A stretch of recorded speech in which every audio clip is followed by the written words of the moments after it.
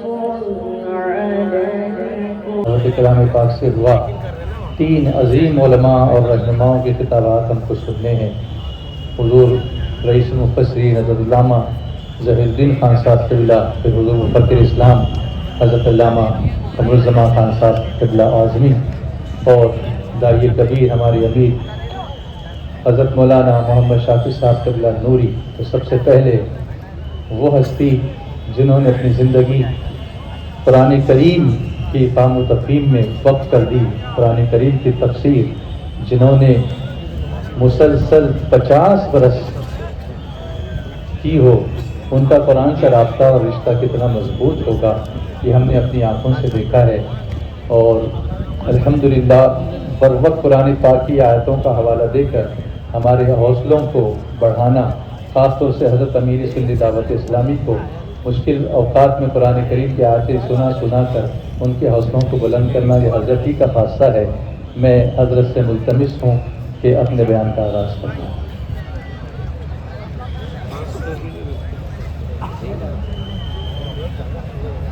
حضرت کے حکم پر نعت شریف کے 2 اشعار سماعت کر لیتے ہیں انشاءاللہ. صلی اللہ علیہ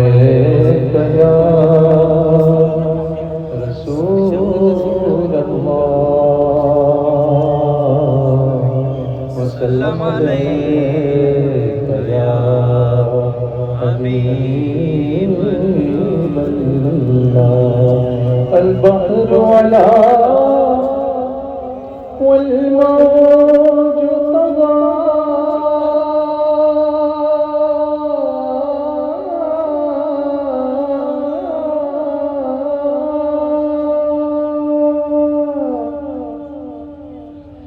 من بكس طوفان ہوش روبا من بكس طوفان ہوش روبا مجدار میں بگڑی ہے ہوا مجدار میں بگڑی ہے ہوا موری نیا پار لگا جانا موری نیا پار لگا جانا مجدار میں ہوں.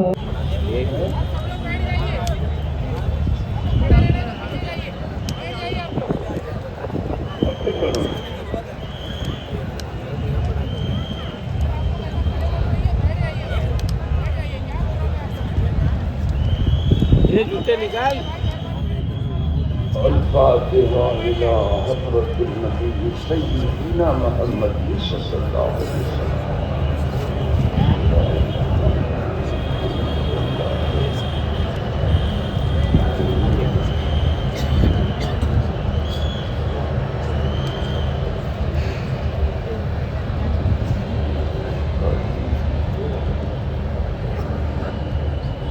إن الله وملائكته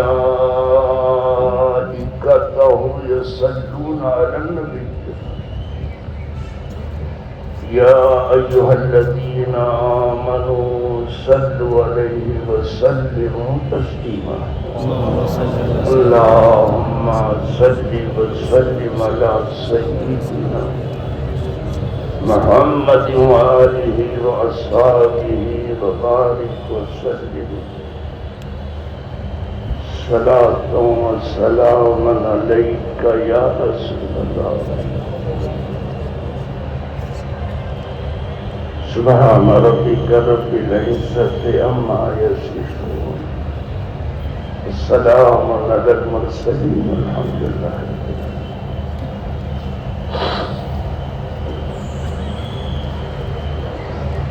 نحمده ونصلي ونسلم على رسوله الكريم أما بعد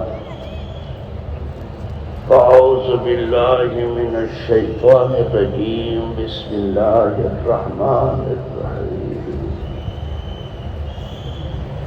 وقل رب زدني علما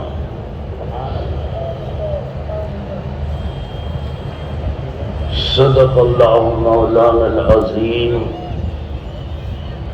وبلغ رسوله النبي الأمين الكريم ونحن على ذلك من الشاهدين والشاكرين والحمد لله رب العالمين.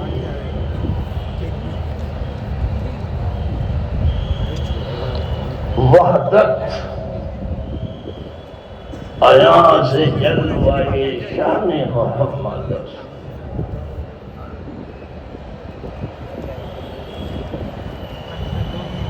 توحید کشف راز نہان محمد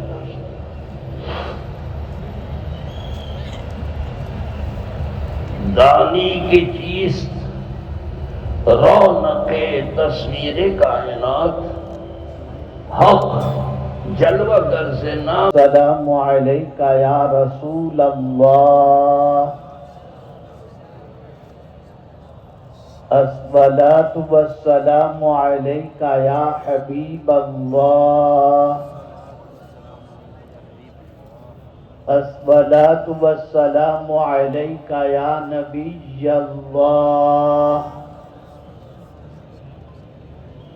الصلاة والسلام علیکہ یا نور اللہ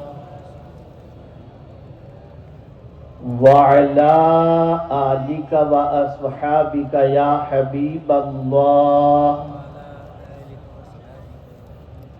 صلی اللہ تعالی علیہ وسلم. ہم اور آپ ایک ایمان افروز خطاب حضور مفکر اسلام سے سماعت کر رہے تھے اور یقیناً بہت ساروں کے دلوں کے اندر یہ جذبہ پیدا ہوا ہوگا کہ قرآن مقدس کی عظمت اور قرآن مقدس سے اپنے تعلق کو مضبوط سے مضبوط کرنے کی کوشش کریں. حضور مفکر اسلام سے پیشتر بھی رئیس المفسرین کا خطاب ہوا. کچھ مفید باتیں ان کی بھی آپ نے اور ہم نے سننے کی سعادت حاصل کی. اللہ رب العزت جل جلالہ سارے بزرگوں کے سائے کو ہم سب پر سلامت رکھے. آمین. بالخصوص ہمارے ان دونوں بزرگوں کا سایہ ہم سب پر سلامت رکھے اور ان کے علمی فیضان اور فکری فیضان سے ہمیں مالا مال ہونے کی توفیق عطا فرمائے. میرے پیارے آقا صلی اللہ تعالی علیہ وسلم کے پیارے دیوانوں، دن بدن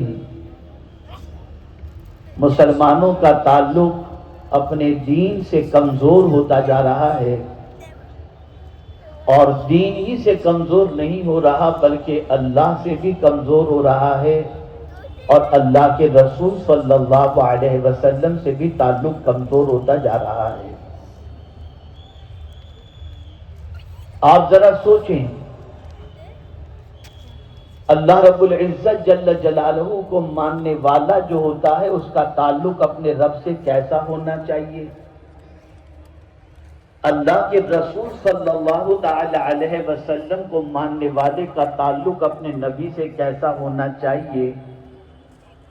کبھی ہم نے قرآن و حدیث کی روشنی میں اس کو جاننے کی کوشش نہیں کی،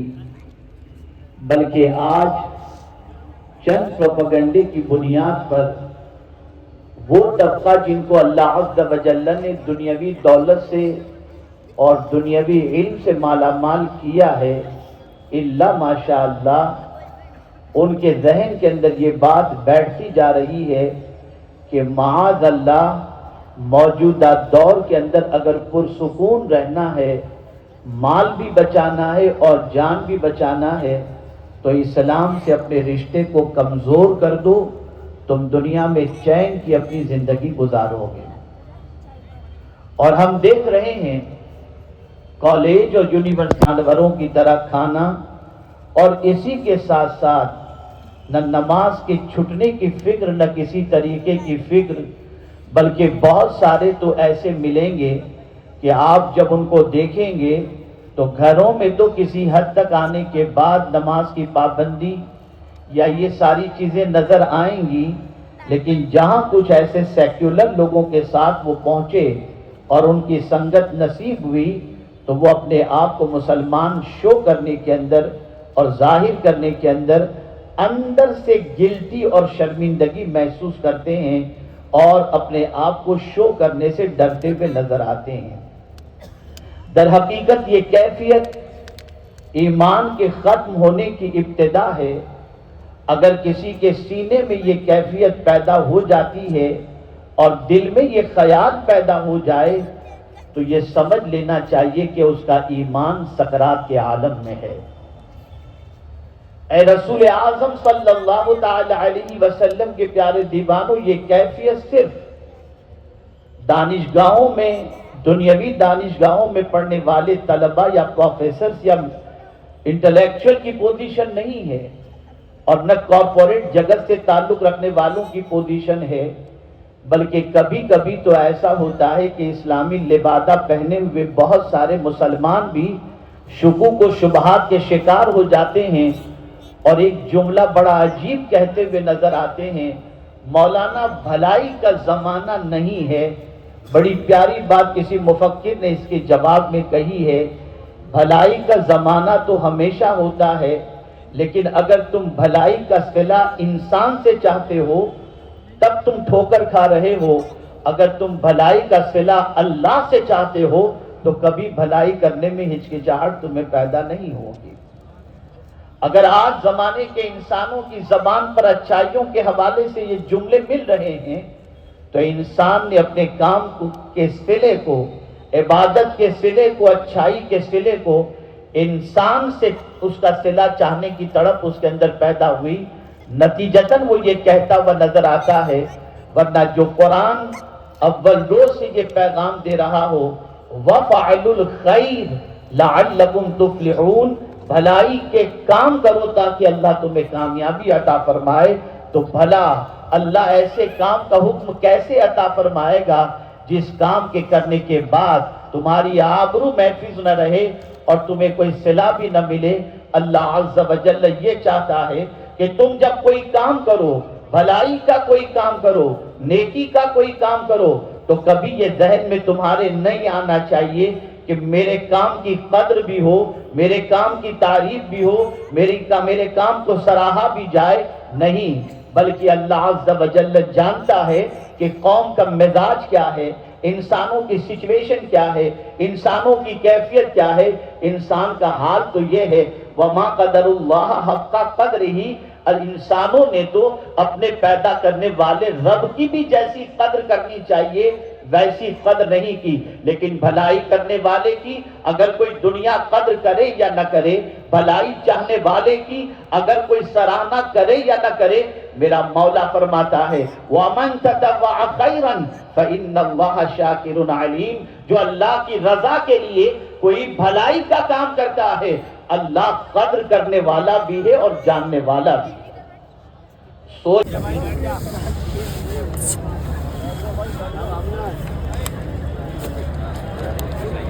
7th and 8th December to Dole, MP. 14th and 15th December, پاک کے غلاموں میں قبول فرما، قیامت کے دن ان کے ساتھ حشر فرما۔ الہی خیر گردانی بحق کے شاہ جیلانی، الہی خیر گردانی بحق کے شاہ جیلانی، الہی خیر گردانی بحق کے شاہ جیلانی۔ وصلی اللہ تعالی علی خیر خلقہ و نور عرشہ سیدنا محمد و آلہ و صحابہ اجمعین۔ اس پنڈال کے قریب جہاں پنڈال ختم ہوتا ہے وہاں ساؤنڈ باکس کے پاس ایک مریدین اسٹال لگا ہوا ہے، جو لوگ مرید ہیں یا ابھی ہوئے ہیں انہوں نے جا کر اپنے کانٹیکٹس اور ایڈریسز وہاں پر دینے ہیں تاکہ حضرت کی کچھ خصوصی نشستیں مریدوں کے لیے ہوتی ہیں، اس میں آپ کو شامل کیا جائے۔ پہلے آیت کریمہ کم سے کم 3 باری صحیح لیکن پڑھنے سے لا إله إلا أنت سبحانك إني كنت من الظالمين لا إله إلا أنت سبحانك إني كنت من الظالمين لا إله إلا أنت سبحانك إني كنت من الظالمين اللهم صل على سيدنا ومولانا وعلى آله وصحبه وبارك وسلم أستغفر الله أستغفر الله أستغفر الله ربي من كل ذنب وأتوب إليه حسبي ربي جل الله ما في قلبي غير الله نور محمد صلى الله لا إله إلا الله لا إله إلا الله لا إله إلا الله لا إله إلا الله لا إله إلا الله لا إله إلا الله لا إله إلا الله لا إله إلا الله لا إله إلا الله کر لیں گردن کو جھکا لیں دل و دماغ میں جتنے بھی تصورات و تخیلات آتے ہوں اسے نکالنے کی کوشش کریں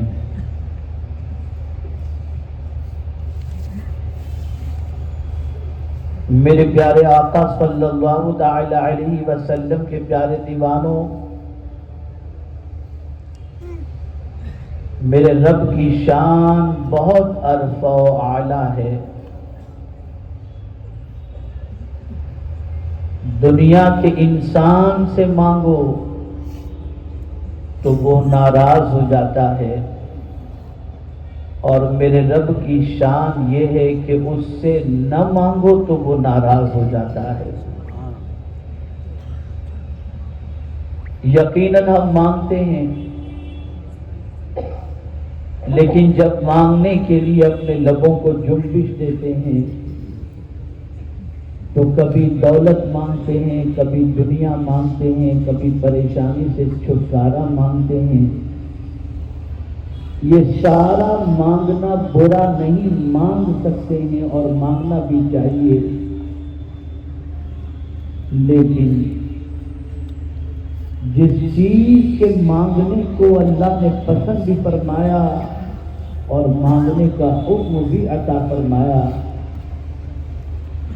وہ چیز ہے کہ اللہ کی بارگاہ سے مغفرت مانگو بخشش مانگو انبیاء کرام علیہم الصلاۃ والتسلیم کی صلی اللہ علیہ